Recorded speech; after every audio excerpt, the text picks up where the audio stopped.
But even if you fight with words, even if you just stand your ground, I mean, you look like a big guy for sure. You're going to be instantly demonized for that.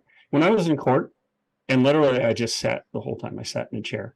They made a big issue of my physical size. And my lawyer was trying to say, your size has nothing to do with it. Oh, yes, it does. Well, I didn't do anything. I sat there and talked. I mean, if I were a petite woman or something, it wouldn't even have been a question, you know. Yeah, which is it's funny because they're essentially leveraging an immutable characteristic, your height, your size, which is no different than skin color or anything else. Saying that makes a difference isn't. I mean, that's insanity, right? But to face reality, it's true. You know, so I am a large guy with tattoos and a beard and, you know, whatever. People have a certain presupposition about me. And I was actually telling Dan the other day on his show, my friend Maj Touré, he's with Black Guns Matter. He teaches the Second Amendment to like underserved communities and teaches proper gun handling, and really, really cool guy. He's been on my show.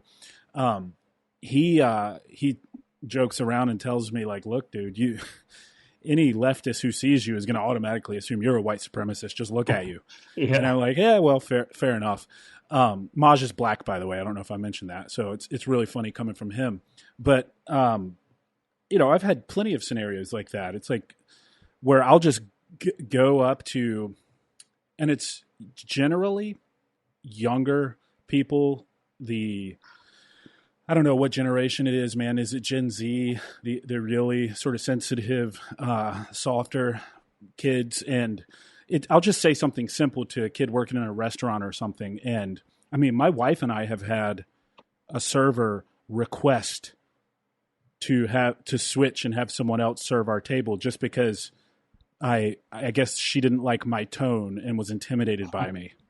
Like this is how bad it can be, right? And it's like, man, I'm the nicest dude ever. Like I'm a big teddy bear, but people do prejudge you like that. And, you know, I think in no small way, it's certainly a result of this demonization of traditional masculinity under the guise of toxic masculinity, quote unquote.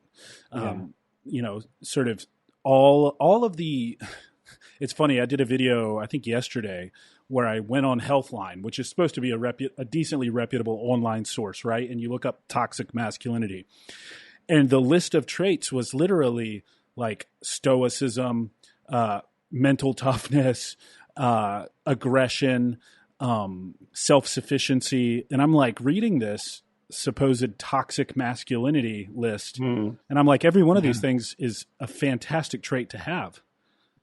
They're just trying to demonize the traditional masculine values that you hold as a man.